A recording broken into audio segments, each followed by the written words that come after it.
McDonald's waitress brings son to work, she runs to a millionaire and says two words that shocks the millionaire whole world. Before we dive in, where are you watching from today? Drop your location in the comments below, your support really helps and motivates us. Now sit back, maybe grab a tissue, and enjoy this beautiful story about how two simple words changed everything for a struggling mother and a wealthy businessman who had forgotten what truly matters in life. The morning light filtered through the worn blinds of apartment 14B at the Pinewood Heights complex in downtown Riverdale. It wasn't much of a home, just a small one-bedroom unit with faded wallpaper and a persistent leak in the bathroom sink. But for Ellie Morgan and her 6-year-old son Noah, it was everything they had. Ellie's eyes fluttered open at 4:45 a.m., 15 minutes before her alarm was set to ring. This had become her body's natural rhythm after 3 years of early morning shifts at the local McDonald's. She reached over and silenced the alarm before it could sound, not wanting to wake Noah, who was curled up beside her in the twin bed they shared. The apartment was too small for separate bedrooms, and a proper second bed wasn't in the budget, not with this month's rent increase and Noah's growing medical expenses. Ellie gently brushed her son's sandy brown hair from his forehead, noticing the slight flush in his cheeks. His asthma had been acting up again, and she made a mental note to call Dr. Patterson about adjusting his medication. The thought brought a familiar knot of anxiety to her stomach. Another medical bill she couldn't afford. She slipped quietly from the bed, her feet finding the cold floor in the dim light of early morning. The wooden floorboards creaked as she made her way to the bathroom, turning on the shower to let the temperamental water heater begin its slow work of producing lukewarm water. Ellie caught her reflection in the mirror. The dark circles under her eyes seemed permanent now, a badge of her exhaustion.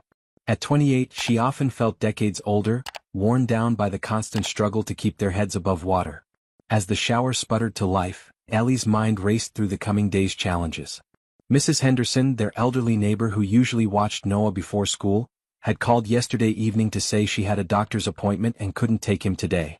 Ellie had spent hours on the phone trying to find alternative care, but at such short notice, nothing had worked out.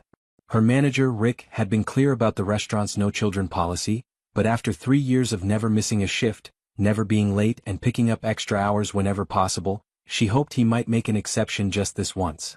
She'd bring Noah's books and quiet activities, set him up in the corner booth furthest from the kitchen, and check on him between orders. It wasn't ideal, but they were out of options. The shower water never quite reached a comfortable temperature, but Ellie had grown accustomed to the chill. She washed quickly, dried off with a thin towel that had seen better days, and slipped into her McDonald's uniform, black pants with a subtle coffee stain on the right thigh that refused to come out despite multiple treatments, and the red polo shirt with the golden arches embroidered over her heart. She applied minimal makeup, just enough concealer to hide the worst of her exhaustion, and pulled her chestnut hair into a neat ponytail. Presentation mattered in customer service, even at 6 a.m. when most customers were barely awake themselves. Ellie had learned early on that a friendly smile and put-together appearance often meant the difference between no tip and the rare $1 or $2 that customers sometimes left in the tip jar near the register. She opened the medicine cabinet and counted out Noah's morning pills, setting them on a small plate next to a glass of water on the bathroom counter. Her fingers lingered on the orange prescription bottle. Only 3 pills remained, and the refill would cost nearly $90 even with her employee insurance helping. Ellie closed her eyes briefly, pushing back against the wave of helplessness that threatened to overcome her. One day at a time, she reminded herself. Just get through today. Tomorrow's problems would wait for tomorrow. She gently roused Noah, helping him take his medication while he was still half asleep. "We have a special day today, buddy," she whispered. "You're coming to work with Mommy?" Noah's eyes widened slightly at this news, sleep falling away as excitement took its place. He had never been to her workplace before, and despite her anxiety about the situation, Ellie couldn't help but smile at his enthusiasm. The apartment was cold, they kept the thermostat at 62 degrees to save on utilities, and Noah shivered as Ellie helped him dress in jeans, a long-sleeved t-shirt, and his favorite blue hoodie with a rocket ship emblazoned across the front. It was getting too small for him, the sleeves riding up to expose his wrists, but he loved it too much to part with it. "Can I bring my space book?" Noah asked, his voice still raspy from sleep as he pointed to the dog-eared copy of The Ultimate Solar System Guide that he'd checked out from the school library for the 3rd time. "Absolutely," Ellie nodded, "and your notebook too. You can work on your drawings." Noah's fascination with space had started a year ago when his first-grade class had visited the planetarium. Since then he'd become obsessed with planets, stars and especially astronauts. His dream was to work for NASA someday, and despite their circumstances, Ellie was determined to nurture that dream however she could. They ate a quick breakfast of peanut butter toast and bananas, the only fresh fruit currently in their nearly empty refrigerator. Payday was still 4 days away, and the groceries would have to stretch until then.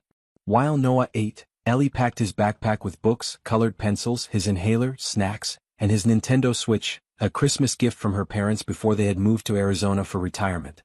It was the one luxury item Noah owned, and she only let him use it on special occasions to preserve the battery life and make it last as long as possible. Today would definitely count as special, and she hoped it would keep him entertained during the long morning shift. At 5:30 a.m., they left the apartment and made their way down the 3 flights of stairs. The elevator had been out of service for months, another item on the building manager's perpetually delayed maintenance list. The early morning air was crisp with the first hint of autumn, and Ellie zipped Noah's hoodie all the way up, pulling the hood over his head to protect him from the chill. They walked 3 blocks to the bus stop, Noah chattering excitedly about which planets he planned to draw today and asking if he might be able to have a McDonald's breakfast sandwich as a special treat. Ellie smiled and squeezed his hand, promising to see what she could do. His innocence and enthusiasm were her daily reminders of why she pushed through the exhaustion, the financial stress, and the constant worry. Noah deserved every chance at a good life, and she would work herself to the bone to provide it. The bus arrived precisely at 5:47 a.m., exactly on schedule. The driver, an older man named Frank who had been working this route for as long as Ellie had been taking it, greeted them with a warm smile. "Well now, who's this young man joining us today?" he asked, winking at Noah as they boarded. "This is my son Noah," Ellie explained, feeding her bus pass into the machine. "He's coming to work with me today because our child care fell through." Frank nodded sympathetically. "Nice to meet you, Space Cadet," he said, noticing Noah's rocket ship hoodie. "You keeping an eye on the stars for us?" Noah's face lit up with a grin that showcased his missing front tooth. "Yes, sir. Did you know that Jupiter has 79 moons? That's more than any other planet in our solar system." Frank chuckled, genuinely impressed by the boy's knowledge. "Well, I sure didn't know that. You're a smart young man. You sit tight and tell me more space facts when you ride home with your mom later." The bus was nearly empty at this hour, just a few other early shift workers dozing or staring silently out windows. Ellie and Noah took seats near the front, and she pulled him close against her side for warmth as the bus rumbled through the quiet streets of Riverdale. The town was still sleeping, storefronts dark and sidewalks empty in the pre-dawn glow of street lamps. Ellie gazed out at the familiar route, the same streets she'd traveled nearly every day for years, wondering not for the first time how her life had taken this turn. She had once had such different plans: a nursing degree, a house with a yard for children to play in, financial stability. But life had other ideas, beginning with her parents' financial troubles that had forced her to drop out of college in her second year, followed by a whirlwind romance with Noah's father that had ended abruptly when he discovered she was pregnant. James had simply disappeared one day, leaving only a brief note saying he wasn't ready for this kind of responsibility. No phone calls, no child support, nothing in the 6 years since. Noah leaned his head against her arm, his eyes growing heavy again with the rhythmic motion of the bus. Ellie kissed the top of his head, breathing in the scent of his shampoo, the cheap store brand that smelled artificially of apples. Despite everything, she wouldn't trade this little boy for anything in the world. He was her miracle, her purpose, the reason she got up each morning to face another day of serving fast food with a smile while dreaming of something more. They would find a way through this rough patch, just as they had weathered others before. The McDonald's where she worked came into view as the bus rounded the corner onto Main Street. The golden arches were illuminated against the dark sky, a beacon of both opportunity and limitation for Ellie. It wasn't the career she had dreamed of, but it paid enough to keep a roof over their heads and food on the table most of the time. Today, however, it represented a risk. Bringing Noah could jeopardize her job if Rick decided to enforce the rules strictly. The bus stopped directly in front of the restaurant, and Ellie gently shook Noah fully awake. "We're here, buddy. Remember what we talked about?" Noah nodded solemnly, suddenly looking older than his 6 years. "I need to be super quiet and good and not bother anyone," he recited. "I'll sit at the table and draw my planets and read my books. And if I need help, I wait until you're not busy with customers." Ellie smiled and straightened his hoodie. "That's right. And it's just for today, okay? Mrs. Henderson will be back tomorrow." They stepped off the bus, thanking Frank, and approached the restaurant where lights were already on inside. Through the windows, Ellie could see her co-workers preparing for the day, Jasmine setting up the coffee machines, Miguel restocking the front coolers. She took a deep breath, squeezed Noah's hand, and pushed open the door to face whatever consequences this day might bring. The familiar smell of brewing coffee and cooking oil greeted them as they entered. Miguel looked up from the register he was calibrating, surprise registering on his face when he noticed Noah. "Hey Ellie, and friend," he said cautiously, eyes darting toward the back office where Rick would be reviewing yesterday's sales reports. Ellie gave a small nervous smile. "Childcare emergency," she explained quietly. "I'm going to talk to Rick." Miguel nodded, then crouched down to Noah's level. "Hey there, I'm Miguel. Your mom makes the best coffee in the whole place, did you know that?" Noah smiled shyly, half hiding behind Ellie's leg but clearly pleased by this information about his mother. "She makes good pancakes too," he offered in return, making Miguel laugh. "I bet she does." Jasmine approached from behind the counter, wiping her hands on her apron. "Oh my goodness, who is this handsome young man?" she asked, her voice warm with genuine delight. Unlike Miguel, who was just a year older than Ellie and similarly struggling to make ends meet while pursuing community college classes, Jasmine was in her 50s with grown children and grandchildren of her own. She had taken Ellie under her wing from her first day, offering advice, encouragement, and occasionally leftover homemade meals that she accidentally made too much of. "This is Noah," Ellie said, grateful for Jasmine's friendly reception. "My babysitter had a doctor's appointment, and I couldn't find backup." Jasmine's eyes softened with understanding. "Well, aren't you just the cutest thing?" she said to Noah. "You know what? I think that corner booth over there has your name on it.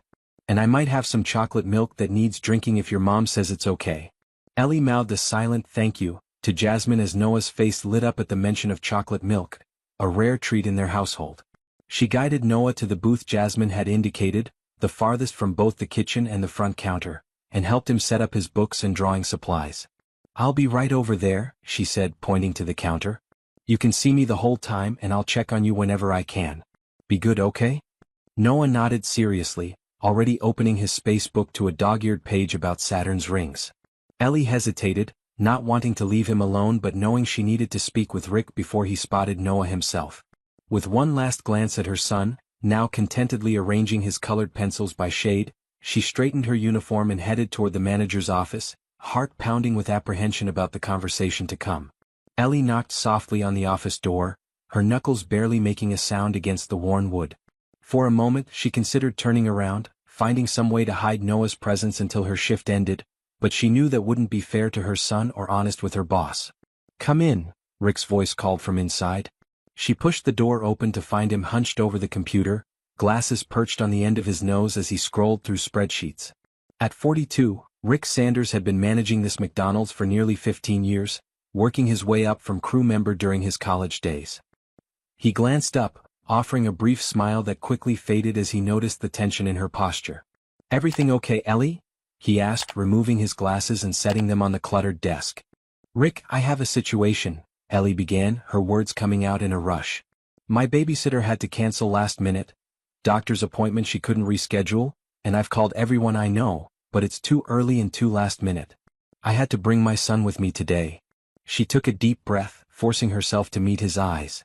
"I know it's against policy and I completely understand if you need to send me home, but I really need today's hours and Noah is a good kid. He'll stay quiet in the corner booth with his books. You won't even know he's here." Rick leaned back in his chair, running a hand through his thinning hair. His expression was unreadable as he considered her words. Ellie's heart sank. She recognized this look from when he had to make difficult business decisions. "You know I can't make exceptions to corporate policies, Ellie," he said finally, his voice low and measured. "If district management were to drop by and see a child in the restaurant before opening hours, or if health and safety had concerns." He trailed off, seeing the desperation in her eyes.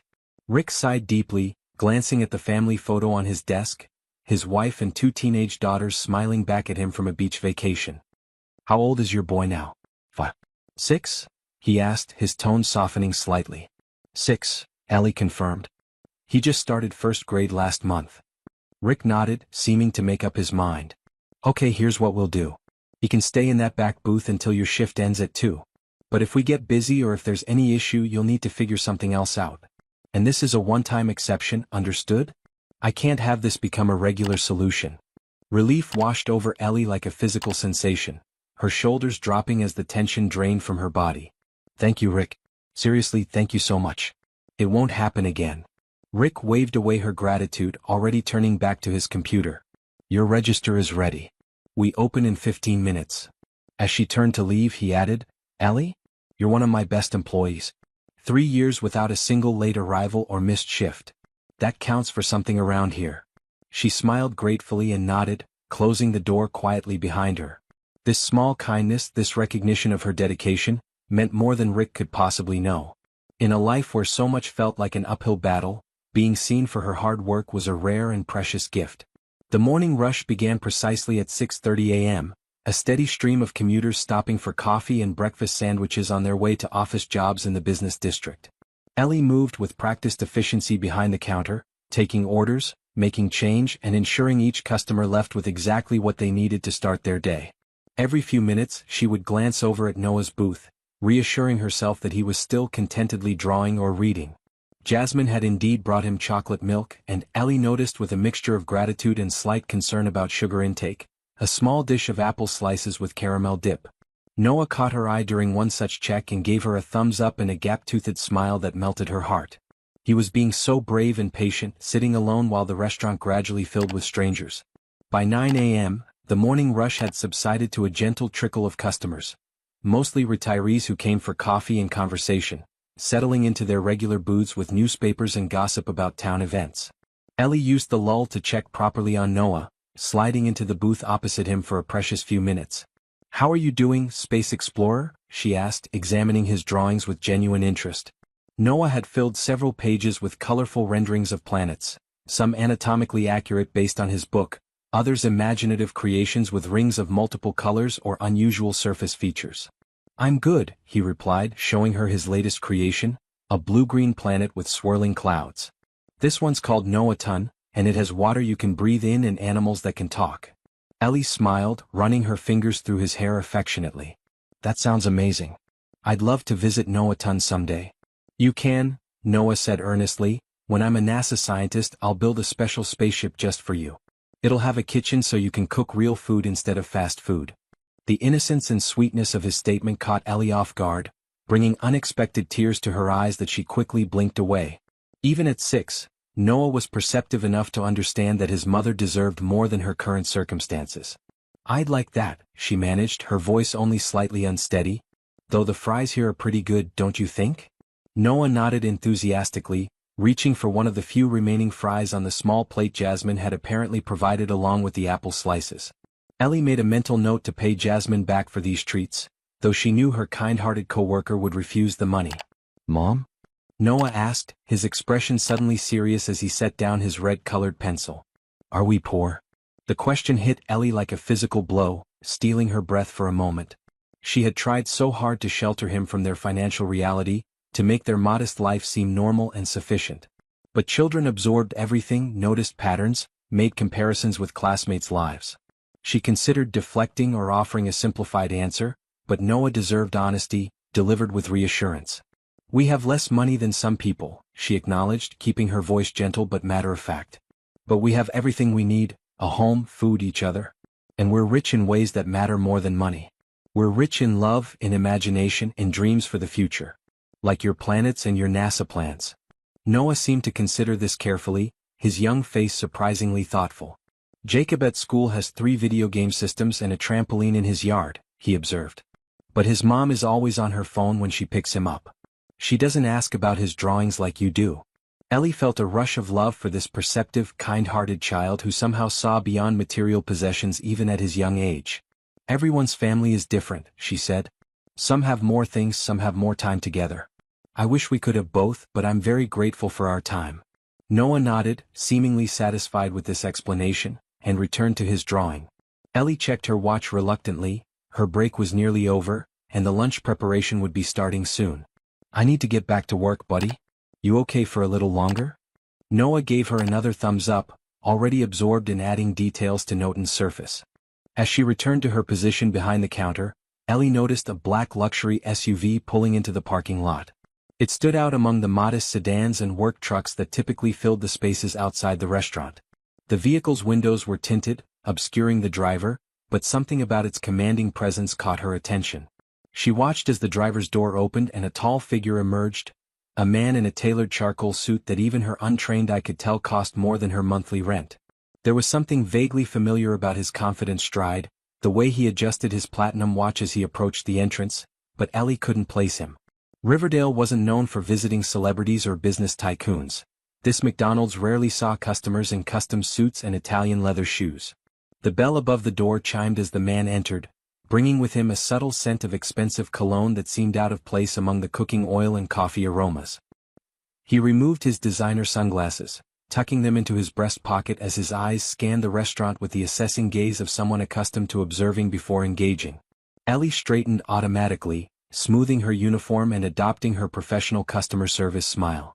The man approached the counter, his expression neutral but not unfriendly. "Good morning," he said, his deep voice carrying the polished tones of someone educated at exclusive institutions. "I'll have a large black coffee, please. No room for cream."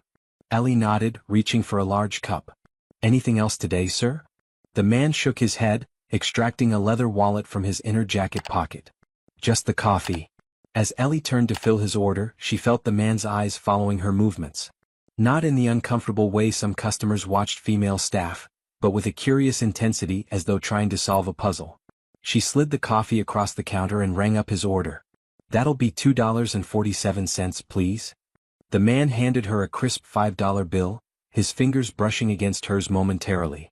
"Keep the change?" he said with a small nod. "Thank you, sir," Ellie responded automatically, dropping the extra money into the tip jar. The man didn't move away immediately after taking his coffee. Instead, he tilted his head slightly, studying her face. "Have we met before?" he asked finally. "You look familiar somehow." Ellie felt a strange flutter of recognition again but couldn't place it. "I don't think so," she answered, though uncertainty crept into her voice. "I've worked here for 3 years, so maybe you've come in before?" The man shook his head slowly. "No, I'm not from Riverdale. Just passing through on business." He took a sip of his coffee, seemingly content to continue the conversation despite the casual setting. "Davis. Alexander Davis?" he offered, not extending his hand across the counter but giving a slight nod of introduction. The name struck Ellie like lightning, memories suddenly flooding back with such force that she gripped the counter for support. Alexander Davis, not just any businessman but the founder and CEO of Davis Technologies, a software company that had revolutionized medical record systems across the country. And before that, he had been Alex. Just Alex, a second-year student at Riverdale Community College who sat next to her in Introduction to Anatomy, the class she'd been taking when she still dreamed of becoming a nurse. "Ellie," she said, her voice barely above a whisper. "Ellie Morgan. We had anatomy together at RCC. Professor Winters, Tuesday and Thursday mornings, 8 years ago." She didn't expect him to remember. She had been just one of 30 students in that class, and they had spoken only occasionally about assignments. But something shifted in Alexander Davis's expression, recognition dawning slowly like the sun breaking through clouds. "Ellie Morgan," he repeated as though testing the name. "With the color-coded study guides and the coffee thermos with Einstein quotes." Ellie felt her cheeks warm at this detailed recollection. "That was me," she confirmed, amazed that he remembered such specifics about a classmate from nearly a decade ago. Alexander's professional demeanor softened slightly, a genuine smile replacing his polite customer expression.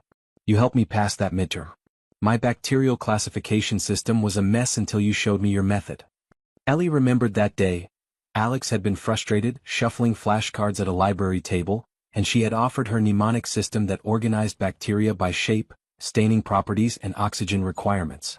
It had been a brief interaction, meaningful to her only because Alex had been one of the few male students who treated her as an intellectual equal rather than a potential date.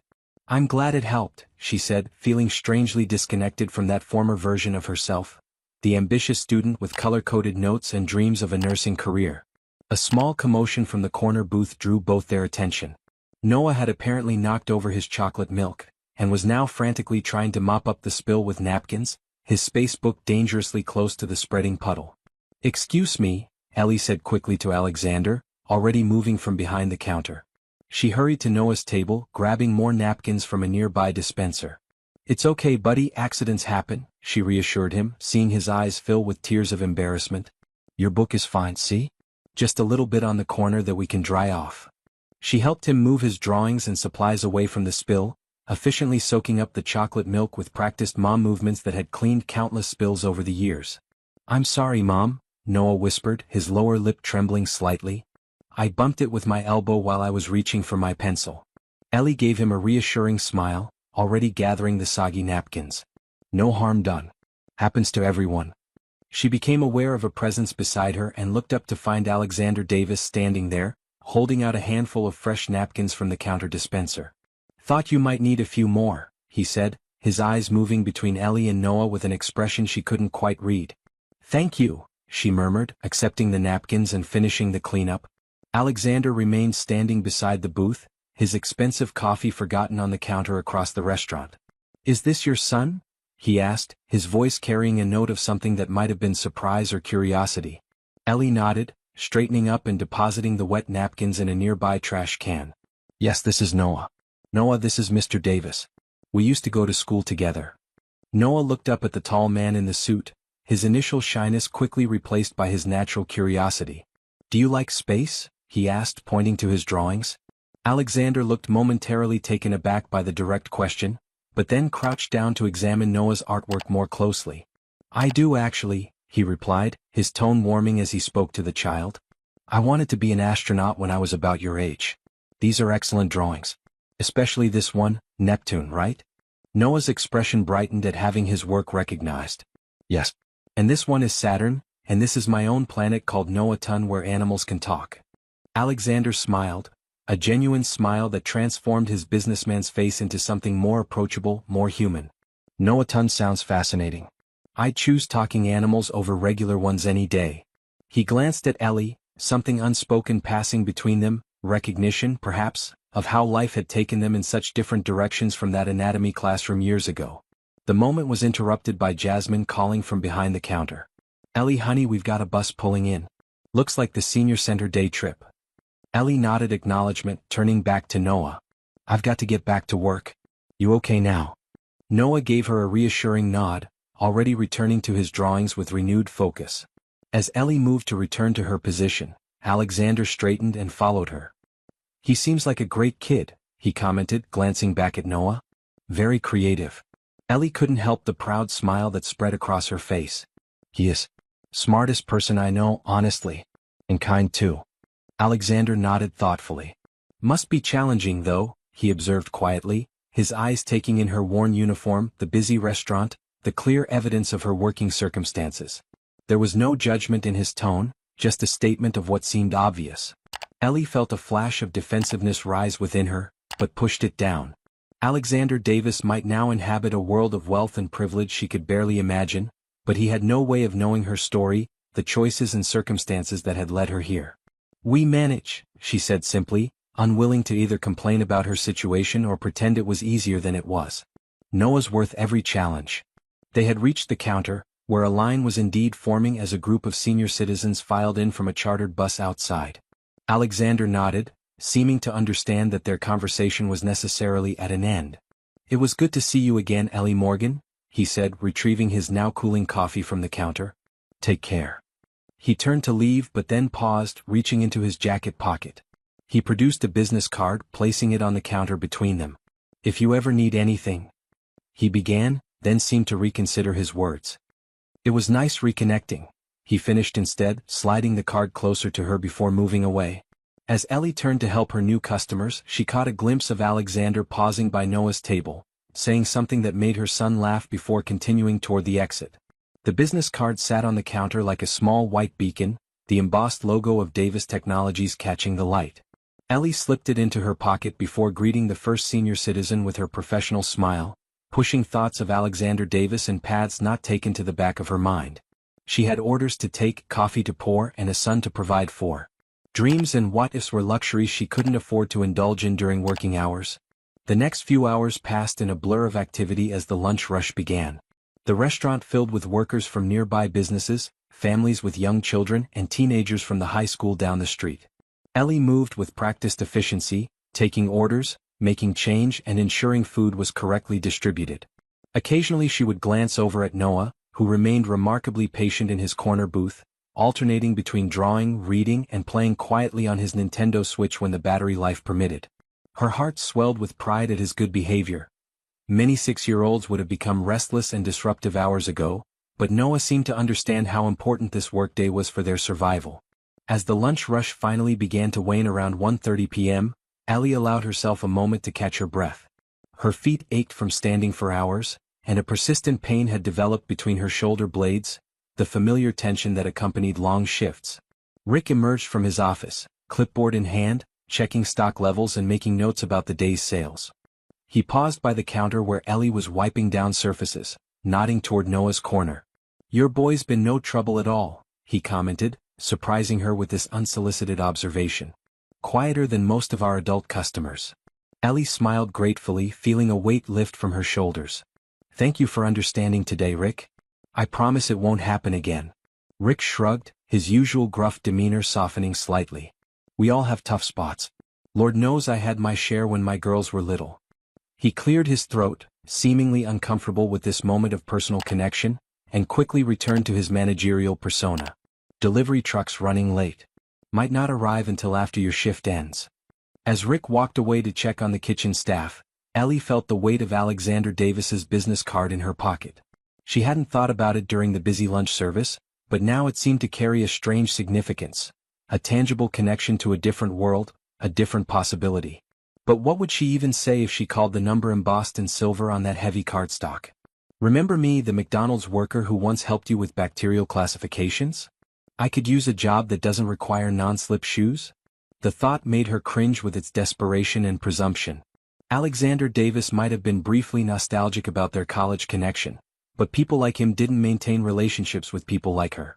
Their worlds were too far apart, separated by education completed or abandoned, by opportunity seized or sacrificed, by luck both good and bad. Jasmine approached, untying her apron as her shift ended.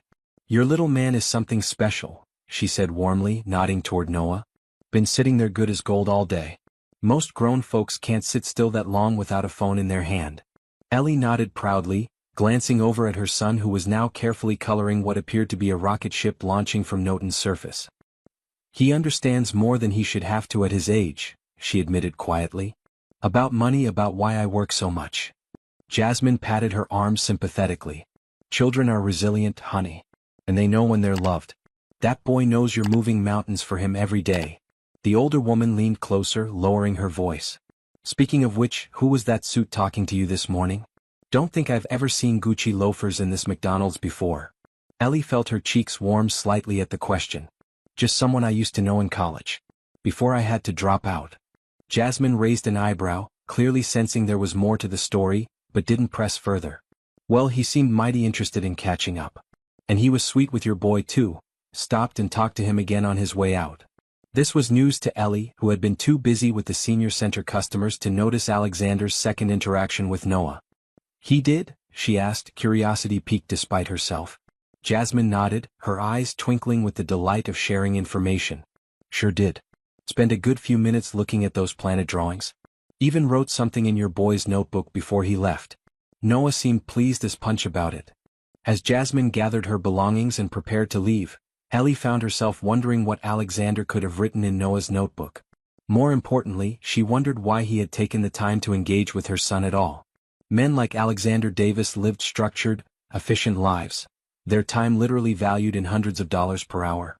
Why spend precious minutes talking planets with a McDonald's waitress's child? The question lingered in her mind as she finished her shift duties, restocking napkins and condiments while Miguel took over the register for the afternoon transition. At precisely 2 p.m., Ellie clocked out, sighing with relief as she untied her apron and hung it in the small employee locker room. She pulled her hair free from its ponytail, massaging her scalp where the tight hairstyle had created a dull headache. A quick check in the spotted mirror revealed what she expected. Mascara slightly smudged under tired eyes, foundation long since worn away from her forehead and chin. She did her best to freshen up with cool water and the emergency lip balm she kept in her locker, wanting to look somewhat presentable for the bus ride home.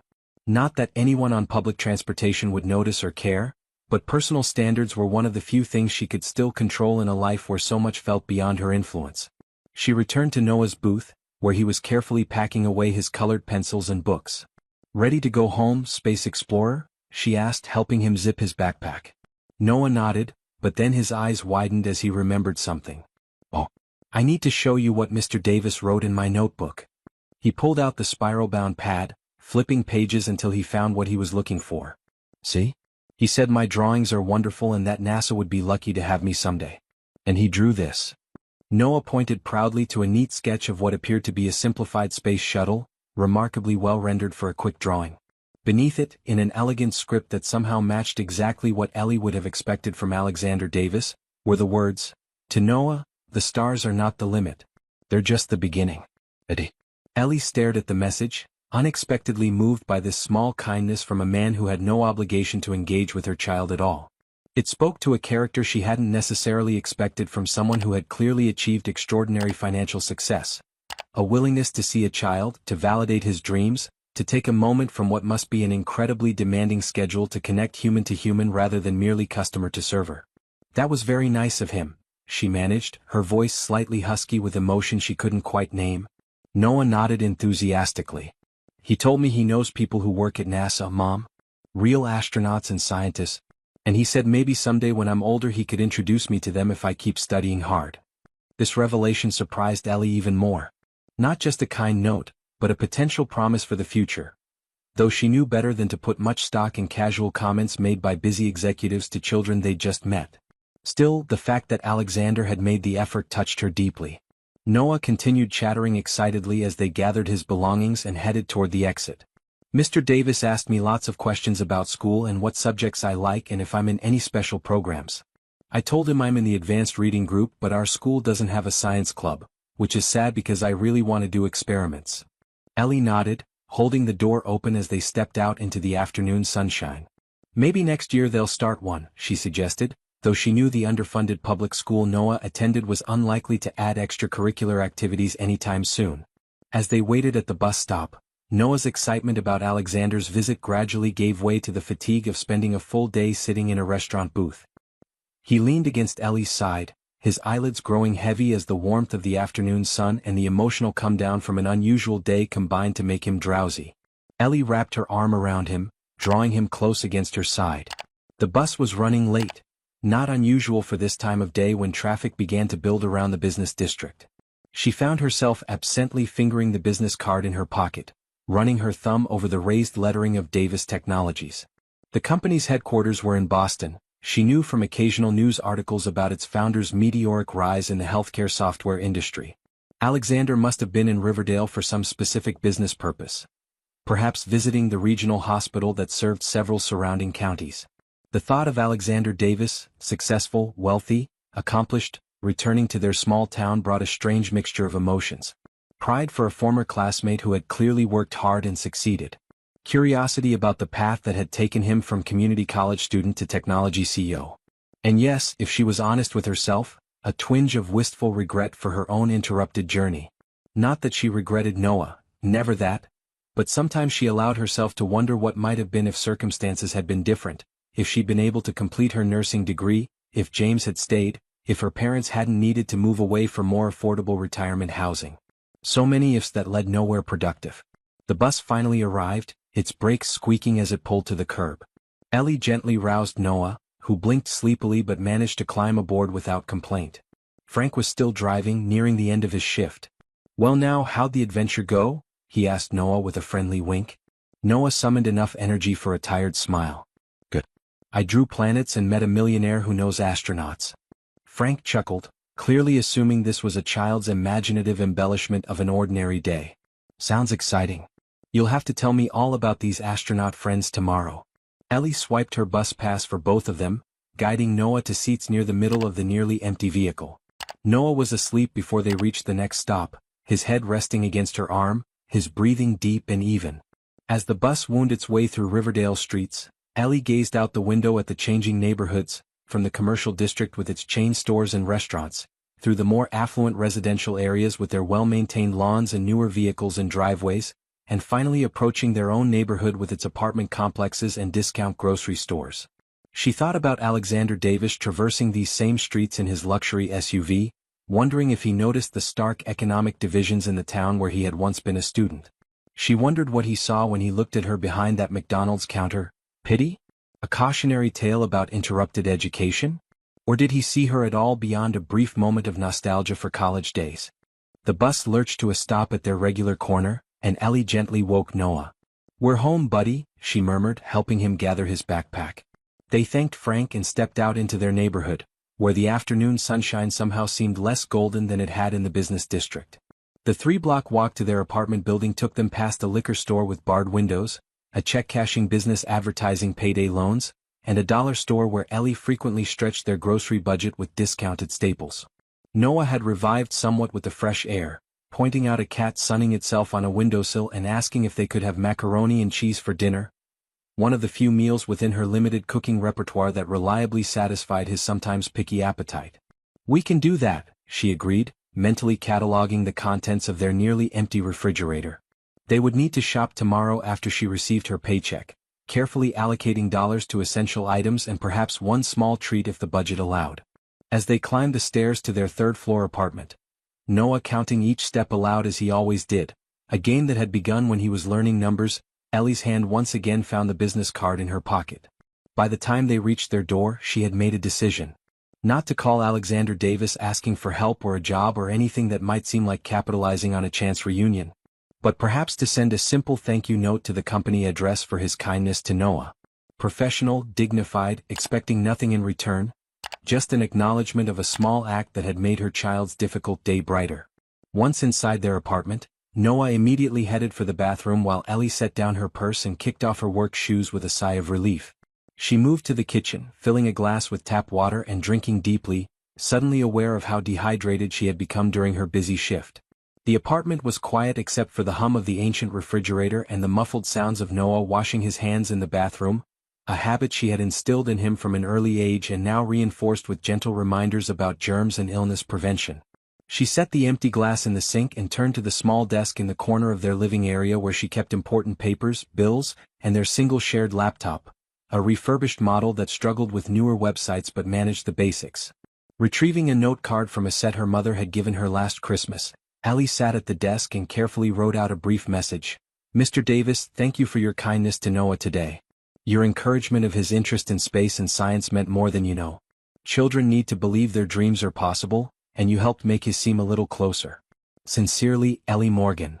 She addressed an envelope with the company information from the business card, affixed one of her dwindling supply of stamps, and set it aside to mail tomorrow. The task complete, she moved to the kitchen to begin preparing Noah's requested macaroni and cheese. The simple routine of boiling water and measuring powdered cheese mix a comforting return to normalcy after an unusual day. Noah emerged from the bathroom and settled at their small kitchen table, opening his space book to show her a particular page about Mars rovers. "Mom, did you know the Perseverance rover is about the size of a car? And it has a helicopter drone named Ingenuity that flies in the Martian atmosphere even though it's super thin?" Ellie nodded, stirring the pasta as it boiled. "That's amazing technology. The scientists who designed that must be incredibly smart." Noah nodded vigorously. "Mr. Davis said that's why math is so important if I want to work at NASA. He asked what my favorite subject was and I told him math and science and he said that's perfect for becoming an engineer or astronaut." Ellie smiled, surprised again at the level of engagement Alexander had apparently had with her son during their brief interactions. "He sounds like he gave you good advice," she acknowledged, draining the pasta in their small sink strainer. As she mixed in the cheese powder, milk and margarine, Noah insisting on helping stir despite the risk of spillage, she found herself wondering again about Alexander Davis. What had brought him to their McDonald's that morning? Had it truly been just chance, or had he been visiting Riverdale deliberately? And why had he taken such interest in a former classmate's child? The questions swirled in her mind as they ate their simple dinner, Noah recounting more details of his conversations with Mr. Davis between bites of macaroni. According to Noah, Alexander had asked about their neighborhood, their apartment, whether Noah had his own room for studying, what books he liked to read, questions that seemed surprisingly personal for a brief encounter with a stranger, even one with a tenuous connection to his mother. After dinner, they settled into their evening routine, Noah taking a bath while Ellie washed the few dishes, then homework time at the kitchen table, followed by reading together on their small sofa. Noah's first-grade assignments were simple: a math worksheet with basic addition problems and a reading log to record the 20 minutes of reading they did each night. He worked diligently on the math, his tongue poking out slightly between his teeth in concentration as he counted on his fingers for the more challenging problems. Ellie watched him with pride, helping occasionally with gentle prompts rather than direct answers, encouraging his developing academic independence. By the time they moved to the sofa with the Magic School Bus Explores Space, a library book Noah had renewed 3 times already, his eyelids were growing heavy again, the long day catching up with his young body. Ellie had just tucked Noah into bed, technically her bed which they shared out of necessity, when her phone buzzed with an incoming call.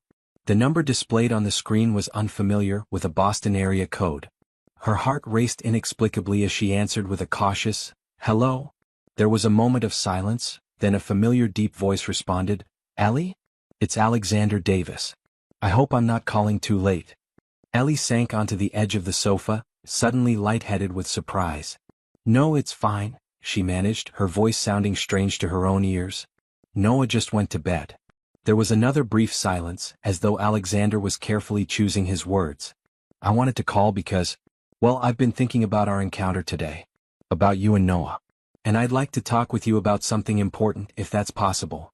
Ellie's mind raced with possibilities, none of them making any sense. Why would Alexander Davis, tech CEO and millionaire businessman, be calling her personal cell phone hours after a chance meeting? How had he even gotten her number? "I'm listening," she said finally, unable to think of a more coherent response. Alexander cleared his throat. "This isn't a conversation I'd prefer to have over the phone. Would you be available to meet tomorrow? Perhaps for lunch? I can arrange for a car to pick you up, of course." The formality of his tone was at odds with the strangeness of the request, making the situation feel even more surreal. "I have work tomorrow," Ellie explained, her practical concerns rising to the surface. "I can't just take time off without notice." "I understand," Alexander replied, his tone softening slightly.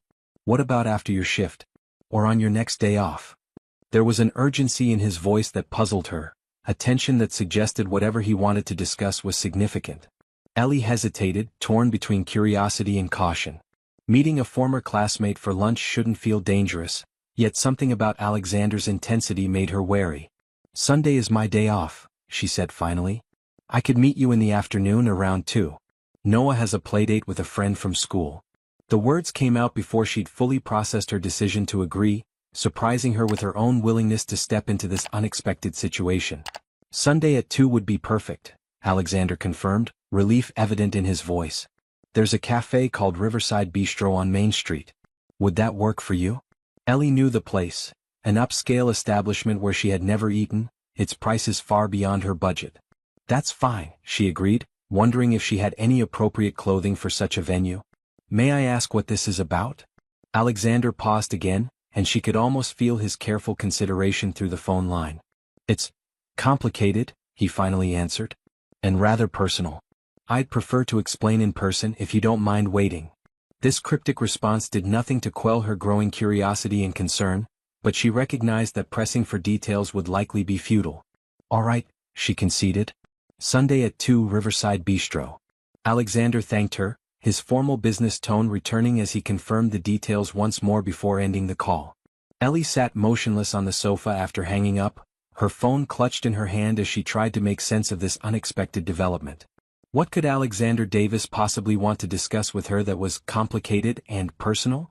They had barely known each other in college, their interactions limited to that one anatomy class and occasional greetings when passing on campus. The business card he had left might have suggested professional networking, perhaps even a job opportunity, but his tone on the phone had suggested something entirely different. Something more significant than career connections. She glanced toward the bedroom where Noah slept peacefully, unaware of the strange turn their ordinary life had taken. Whatever Alexander wanted to discuss, she would approach it with caution, protecting herself and Noah from disappointment or complication. They had weathered enough challenges together, they would weather this one too, whatever it might be. With a sigh, Ellie rose from the sofa and began her nightly routine, checking that the apartment door was securely locked, turning off lights to save electricity, laying out her uniform for the next day. As she brushed her teeth at the small bathroom sink, she caught her reflection in the mirror and wondered what Alexander Davis saw when he looked at her. Not the ambitious student she had once been, certainly, but hopefully more than just a struggling single mother in a fast food uniform. She had made difficult choices, sacrificed her own dreams, but had done so with love and determination. There was dignity in that, even if her life hadn't followed the path she'd once imagined. Whatever Sunday's meeting might bring, she would face it with that same dignity, expecting nothing, but perhaps in some small corner of her heart, hoping for something that might make Noah's future a little brighter than her present. Saturday crawled by with excruciating slowness, each hour stretching as Ellie's mind repeatedly returned to Alexander's mysterious phone call and their upcoming meeting. She moved through her shift at McDonald's mechanically, taking orders and making change while her thoughts remained fixed on Sunday afternoon. Mrs. Henderson had thankfully returned to her regular childcare duties, cooing over Noah and feeding him homemade oatmeal cookies while he regaled her with tales of his day at the restaurant. Ellie found herself carefully avoiding mention of Alexander Davis when her co-workers asked about Noah's Millionaire, deflecting Jasmine's good-natured questions with vague comments about an old classmate passing through town. Something about the impending meeting felt too personal, too important to discuss casually over the soft-serve machine. By Sunday morning, Ellie had cycled through dozens of scenarios about what Alexander might want to discuss. A job offer seemed the most logical explanation, though the intensity of his request suggested something more significant. Perhaps he was establishing a scholarship program and remembered her academic potential from their college days? Or maybe his company needed someone to test their software from a user perspective, and her healthcare background, however incomplete, made her a candidate? Each possibility seemed simultaneously plausible and absurd, and she finally forced herself to stop speculating, knowing she would have answers soon enough. After dropping Noah at his friend Tyler's house for their standing Sunday playdate, Ellie returned home to face her most immediate challenge, finding something appropriate to wear to Riverside Bistro. Her closet offered limited options, most items either work uniforms or casual clothing suitable for grocery shopping and playground visits. After trying several combinations, she settled on her best dark jeans paired with a simple navy blouse she had purchased for a job interview last year. The outfit wasn't fancy, but it was clean, well-fitting, and the closest thing to business casual she owned. She applied makeup with unusual care, attempting to mask her exhaustion and appear professional without seeming like she was trying too hard. By the time she left for the restaurant, her stomach was tied in knots of anticipation and anxiety, her typically practical mind uncharacteristically filled with what-ifs that ranged from wonderful to mortifying. Riverside Bistro occupied a prime location overlooking the small river that gave Riverdale its name. With white tablecloths, real cloth napkins, and a menu featuring ingredients Ellie couldn't pronounce, it served as the town's special occasion destination, a place for anniversary dinners and business lunches when impression mattered. Ellie arrived 10 minutes early, not wanting Alexander to think her irresponsible or unappreciative of his time. The hostess, a polished young woman with an elegant French twist, glanced at Ellie's simple outfit with barely concealed judgment before her professional smile reasserted itself. "Do you have a reservation?" she asked, stylus poised over a tablet displaying the restaurant's seating chart. "I'm meeting someone," Ellie explained, fighting the urge to apologize for her appearance. "Alexander Davis?" The hostess's demeanor changed instantly at the mention of his name, her posture straightening as though the mere syllables commanded respect. "Mr. Davis has reserved our private dining room," she said, her tone now deferential. "He arrived a few minutes ago. Please follow me." Ellie trailed behind the hostess, acutely aware of the curious glances from other diners as they crossed the main restaurant to a discreet door near the back. Private dining room? The extravagance of such an arrangement for what she had assumed would be a simple conversation heightened her sense that this meeting was far more important than she had anticipated. The hostess opened the door to reveal a beautifully appointed room with a single table set for two beside windows overlooking the river. Alexander stood as Ellie entered, his imposing height emphasized by impeccable posture. He had exchanged yesterday's charcoal suit for a navy one that somehow looked even more expensive, though he had foregone a tie, giving him a marginally more casual appearance. "Ellie," he greeted her, his voice warm but carrying an undercurrent of tension. "Thank you for coming." The hostess disappeared, closing the door silently behind her, leaving them in a moment of awkward silence. Alexander gestured to the table. "Please sit. Would you like something to drink? They have an excellent wine selection, or perhaps coffee?" "Water is fine," Ellie replied, taking the offered seat and placing her worn purse carefully beside her chair. She felt profoundly out of place in this elegant setting, but refused to let her discomfort show. Whatever Alexander's purpose in arranging this meeting, she would maintain her dignity and self-respect. A server appeared as if conjured, filling water glasses and presenting menus before discreetly withdrawing. Alexander studied Ellie across the table, his expression unreadable. I ordered a selection of appetizers for us, he said, setting his menu aside without opening it. Unless there's something specific you'd prefer? Ellie shook her head, returning her own unopened menu to the table. Food was the furthest thing from her mind at the moment. Alexander, she began, summoning her courage, I appreciate the invitation, but I have to ask, what is this about? We barely knew each other in college, and now suddenly you're arranging private dining rooms and calling me at home. It's unexpected. She met his gaze directly, refusing to be intimidated by his wealth or status. Alexander nodded slowly, seeming to appreciate her directness. You're right, he acknowledged. And I apologize for the mystery. This situation is complicated for me. He took a deep breath, his fingers tapping lightly on the tablecloth as though physically managing his nerves. What I'm about to tell you may come as a shock, and I ask only that you hear me out completely before responding. Ellie felt a chill run through her at these words, suddenly worried that whatever Alexander had to say might be unwelcome news rather than an opportunity. Had Noah said something concerning yesterday? Was there some connection between them she had forgotten? Alexander reached inside his suit jacket and withdrew an envelope, placing it carefully on the table between them. 8 years ago, he began, his voice measured and deliberate, I was a student at Riverdale Community College, working toward a computer science degree I hoped would be my ticket out of this town. I was focused, driven, determined not to end up like my father, working the same factory job for 40 years with nothing to show for it but arthritis and a gold watch.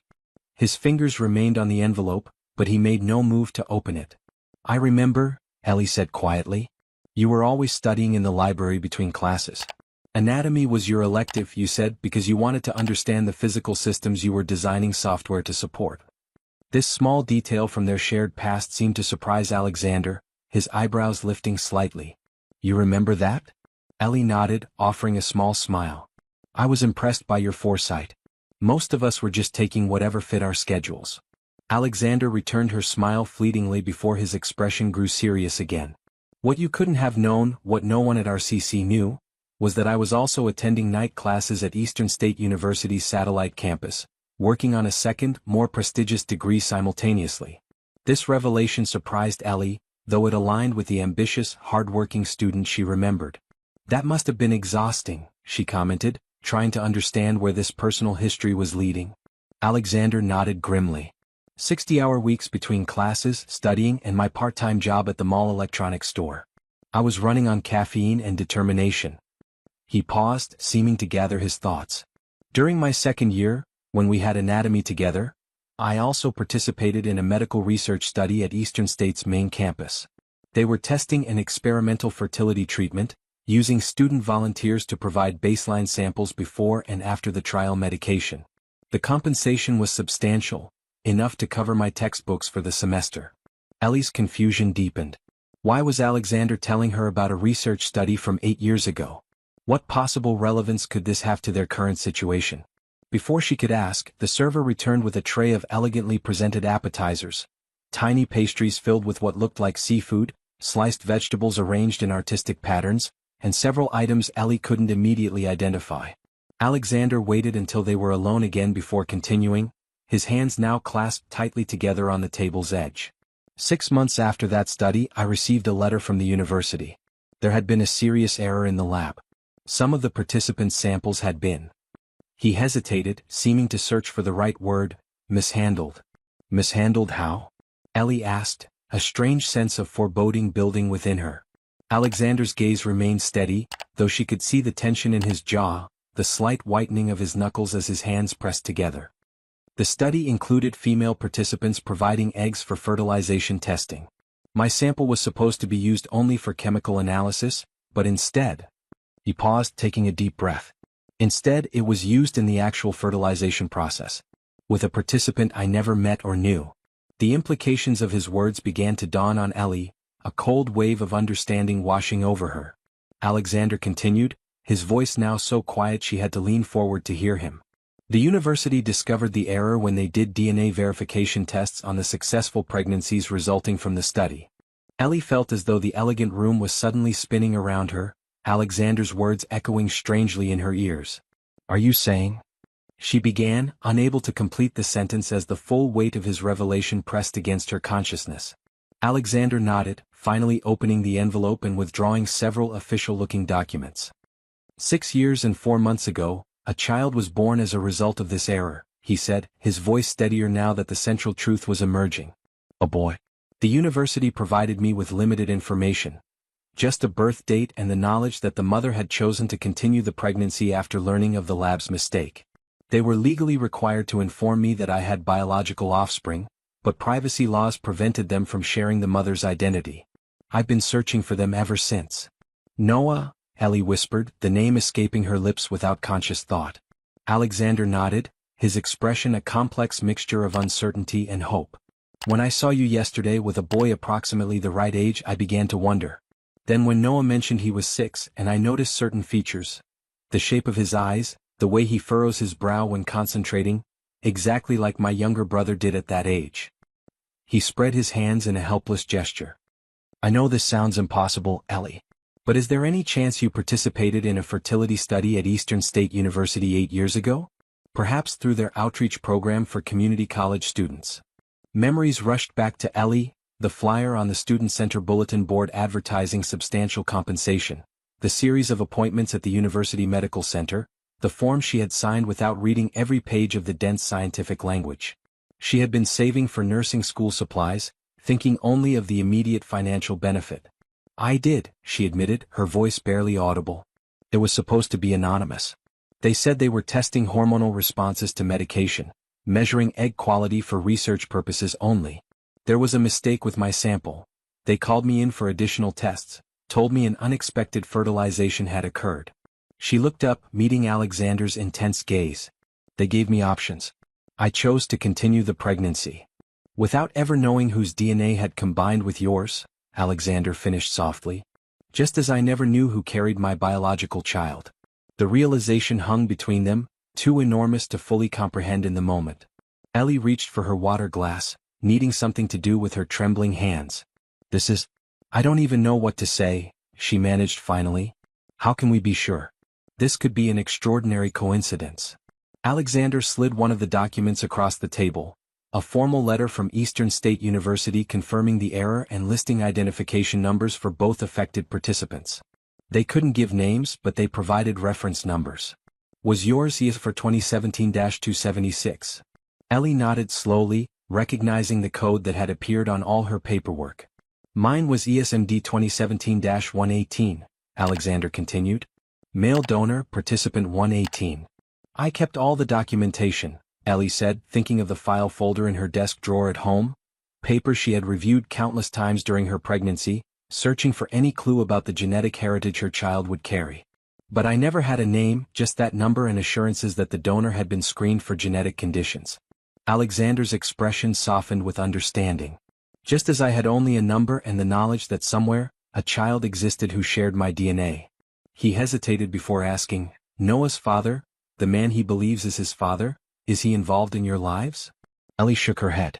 There is no father figure. James left before Noah was born, before I even started showing. Noah has never known any father. I've always told him that his dad wasn't ready to be a parent, which is the simplest version of the truth. A complicated silence fell between them, broken only by the distant sounds of the main restaurant beyond their private room. Ellie's mind raced with implications, questions, concerns. What did Alexander want now? Financial involvement? Visitation rights? Legal recognition? And how would this affect Noah, who had no idea that the story of his origin was more complex than she had led him to believe? As if reading her thoughts, Alexander spoke again, his tone careful and measured. I want to be absolutely clear about my intentions, Ellie. I'm not here to disrupt your lives or make legal demands. Noah is clearly a wonderful, well-adjusted child, which speaks volumes about your parenting. But if the DNA confirms what I strongly suspect, I would like the opportunity to know my son, and for him to know me. The server chose that moment to return, checking on their untouched appetizers and apparently sensing the tension in the room. Is everything satisfactory? He asked, directing the question primarily to Alexander. Could I bring you something else perhaps? Alexander shook his head. We're fine, thank you. Just give us some privacy for now. Once they were alone again, he leaned forward, his expression earnest. I know this is overwhelming. You need time to process, to consider what's best for Noah and for yourself. But I want you to know that if he is indeed my biological son, I would like to provide for his future. Education, healthcare, opportunities one was fortunate enough to create for myself but that aren't accessible to everyone. His eyes held a sincerity that Ellie couldn't doubt. Not out of obligation, but because every child deserves the chance to pursue their dreams without limitation. And what would you expect in return? Ellie asked, the practical single mother in her needing to understand the potential cost of such generosity. Alexander shook his head firmly. This isn't a transaction, Ellie. I'm not asking for custody or control or even influence over how you raise him. I'm simply offering resources that could make both your lives easier, and the chance to be a positive presence in Noah's life, whatever form that might take. He paused, seeming to choose his next words carefully. When I saw his drawings yesterday, heard his enthusiasm for space and science, recognized his intelligence and creativity, I felt something I've never experienced before. Pride, yes, but also responsibility. Not to take over, but to contribute, to support what you've already built. Ellie's eyes filled with unexpected tears at the sincerity in Alexander's voice. After years of struggling alone, the possibility of support, not just financial but emotional, another adult who genuinely cared about Noah's well-being, was almost too much to absorb. I don't know what to say, she admitted, wiping quickly at her eyes. This is a lot to take in. Alexander nodded, understanding in his gaze. Of course it is. I've had 8 years to think about this possibility, to imagine what I might do if I ever found my biological child. You've had approximately 20 minutes. This observation, delivered with a gentle self-deprecation, surprised a small laugh from Ellie despite the emotional weight of the moment. What happens now? She asked, her practical nature reasserting itself as the initial shock began to subside. Alexander leaned back slightly, giving her emotional space. That's entirely up to you, he said. I can arrange for DNA testing to confirm what I think we both already suspect. After that, we can proceed however you're comfortable. Perhaps occasional visits at first, getting to know each other gradually. I travel frequently for business, but Riverdale is only a 2-hour flight from Boston. I could come monthly or whatever schedule works for Noah's routine. He hesitated, then added, and for you, Ellie, I'd like to offer opportunities as well. If you ever wanted to complete your nursing degree, for instance, I would be honored to make that possible. The mention of her abandoned dream caught Ellie off guard, tears threatening again. How did you know about nursing school? Alexander smiled slightly. You mentioned it in anatomy class once when Professor Winters asked about our career goals. You said you wanted to work in pediatric care because children deserve advocates in the medical system. The fact that he remembered this small detail from 8 years ago touched something deep within her. Not just that he recalled her words, but that he had truly listened, truly seen her as a person with aspirations and values, not just a classmate or now the mother of his biological child. I did want that, she acknowledged softly. I still do sometimes when I let myself think about it. Then perhaps this unexpected connection might benefit both you and Noah, Alexander suggested, his tone careful, as though worried about seeming presumptuous. Not as charity, Ellie, but as an investment in two people who deserve the chance to pursue their potential. He smiled, a genuine warmth reaching his eyes. And selfishly, I'd sleep better at night knowing my son was being cared for by a registered nurse. This small attempt at humor broke some of the tension, allowing Ellie a moment to breathe, to consider possibilities that had seemed permanently closed to her. Could she return to school? Create a better life for Noah beyond just survival? And what would it mean for her son to have a father figure? Not replacing the years without one, but adding something valuable to his future. What would we tell Noah? She asked, the question that concerned her most. He's only 6. This is complicated for adults to understand, let alone a child. Alexander nodded thoughtfully. We could start simply, that I'm an old friend who wants to help, who cares about both of you. The full story can come later, when he's old enough to understand the concept of biological parentage versus who has been there raising him every day. He reached across the table, not quite touching her hand but offering the gesture of connection. Ellie, you are Noah's mother in every way that matters. Nothing will ever change that. I'm just asking for the chance to add to his life, not replace or diminish what you've built together. The sincerity in his voice, the respect in his approach, gradually eased the knot of tension in Ellie's chest. This wasn't a threat to her relationship with Noah, but potentially an opportunity to enhance their lives in ways she couldn't provide alone. I think, she said slowly, that we should start with the DNA test to be certain.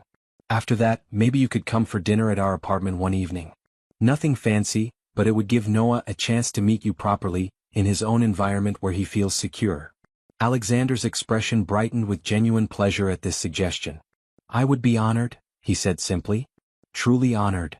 As their conversation continued over the untouched appetizers, gradually shifting from the immediate shock to practical considerations and tentative plans, Ellie felt something she hadn't experienced in years: hope. Not just the daily hope of making ends meet or the distant hope that someday things might get easier, but an immediate, tangible hope that life was about to change in meaningful ways. It wouldn't be simple, nothing involving parenting and relationships and unexpected connections ever was. But for the first time since Noah's birth, she didn't feel entirely alone in facing the challenges ahead. "He talks about you, you know," she said suddenly, remembering Noah's excitement the previous evening. "About how you know astronauts and scientists. I think he'd be thrilled to have you in his life, regardless of biology." Alexander smiled, a hint of vulnerability showing through his polished exterior. "I meant what I wrote in his notebook," he said quietly. "The stars aren't the limit. Not for him, not anymore." He paused, seeming to gather his courage before adding, "And not for you either, Ellie. You put your dreams on hold to raise our son with love and dedication under difficult circumstances. Perhaps now it's time for both of you to reach for the stars." The words "our son" hung in the air between them. Not a claim of ownership but an acknowledgement of shared responsibility, shared joy, shared future. Ellie nodded slowly, allowing herself to imagine possibilities that had seemed impossible just 24 hours earlier. "Maybe it is," she agreed softly. "Maybe it's finally time." 3 months later, Ellie stood behind the counter of McDonald's for the last time, untying her apron as her co-workers gathered around with a small cake and handmade cards. "We're going to miss you so much," Jasmine said, pulling her into a tight hug. "But we're so proud of you heading back to school." Rick nodded his agreement, uncharacteristically sentimental as he handed her an envelope containing gift cards from the staff. "You've earned this chance, Ellie. Don't waste it." Miguel grinned, adjusting his own name tag, recently updated to shift manager, in recognition of his promotion to fill the gap her departure would create. "Just don't forget us little people when you're a fancy nurse saving lives." Ellie laughed, genuinely touched by their support and well wishes. "As if I could forget the people who kept me and Noah going all these years," she said, accepting the cake and cards with tears threatening at the corners of her eyes. Her life had transformed dramatically since that Sunday meeting with Alexander. DNA tests had confirmed what they both suspected. He was indeed Noah's biological father. Rather than complicated legal arrangements, they had developed a relationship built on mutual respect and Noah's best interests. Alexander visited twice monthly, sometimes taking Noah to science museums or planetariums, other times simply joining them for dinner at their new apartment. A bright, 2-bedroom unit in a safer neighborhood, with Noah finally having his own space decorated with solar system models hanging from the ceiling. The transition had been handled with care and honesty. Noah had initially been told that Alexander was an old friend who wanted to help them, which was true in its simplicity. As their connection grew and Noah's comfort with Alexander increased, they had gradually explained more, that sometimes families formed in unexpected ways, that Alexander was actually his biological father who hadn't known about him until recently, but who wanted very much to be part of his life now. Noah had absorbed this information with surprising maturity, asking thoughtful questions and ultimately deciding that having 2 parents who cared about him was better than one, even if they didn't live together like his friend's parents. "So I have a dad now? A real one who wants to know me?" he had asked, his eyes wide with wonder. "Yes," Ellie had confirmed, Alexander sitting beside her on their sofa. "A real one who thinks you're pretty amazing." Noah had considered this momentous news for approximately 30 seconds before asking, "Does this mean I can go to space camp next summer like we talked about?" Both adults had laughed with relief at his practical acceptance of this new reality. As Ellie left McDonald's for the final time, waving goodbye to colleagues who had become friends through years of shared early mornings and busy shifts, she felt a mixture of nostalgia and excitement. Her nursing program would begin next week, a full scholarship arranged not through Alexander's direct payment, which she had refused, but through a foundation he had established for single parents returning to education. Her tuition, books, and a modest living stipend would be covered, allowing her to focus on her studies without the constant stress of financial survival. Alexander had been careful to respect her independence, never making her feel like a charity case but rather a partner in raising their unexpectedly shared son. Outside the restaurant, Alexander's car waited at the curb, Noah bouncing excitedly in the back seat as he spotted her. They were heading to the science center in the neighboring city, a celebration of her last day at McDonald's and the beginning of her new journey. As she slid into the passenger seat, Noah immediately launched into an explanation of the planetarium show they would be seeing, his enthusiasm infectious. Alexander caught her eye over Noah's chatter, his expression warm with understanding of what this transition meant to her. Not just leaving a job, but closing one chapter of her life and opening another filled with possibilities that had once seemed permanently out of reach. "Ready?" Alexander asked simply, the question encompassing far more than their immediate departure. Ellie smiled, glancing from him to Noah in the rearview mirror, her heart full with gratitude for this unexpected second chance. "Ready," she confirmed, her voice steady with certainty. As they pulled away from the McDonald's where her story with Alexander had unexpectedly reconnected, Ellie thought about the journey that had brought them to this point. Life rarely followed straight paths or fulfilled expectations. Sometimes it took sharp, disorienting turns through disappointment and struggle. But sometimes, those difficult roads led to destinations more meaningful than the ones originally planned. The two words Noah had overheard her whisper to Alexander that day in McDonald's, "Thank you," had been simple but profound, an acknowledgement of his kindness to her child when he had no obligation to show any interest at all. Neither of them could have imagined then how those words would open a door to an unexpected future, a found family created not through traditional paths but through chance, choice, and the courage to embrace unexpected possibilities. As their car merged onto the highway heading toward new horizons, Ellie understood the most important lesson of their extraordinary journey, that true wealth wasn't measured in bank accounts or career achievements, but in connections that lifted each other up, in second chances offered and accepted with grace, and in the courage to say yes to unexpected opportunities that could transform not just one life, but generations to come. In the end, it wasn't about a millionaire rescuing a struggling waitress, but about two people recognizing that together they could provide something for their child that neither could offer alone. A foundation of security and opportunity, yes, but more importantly, the living example that life's most meaningful riches came from generosity of spirit, from reaching across differences to find common ground, and from the understanding that family in its truest sense was defined not by circumstance or convention but by love, commitment, and the willingness to say those two simple life-changing words when it mattered most, "Thank you."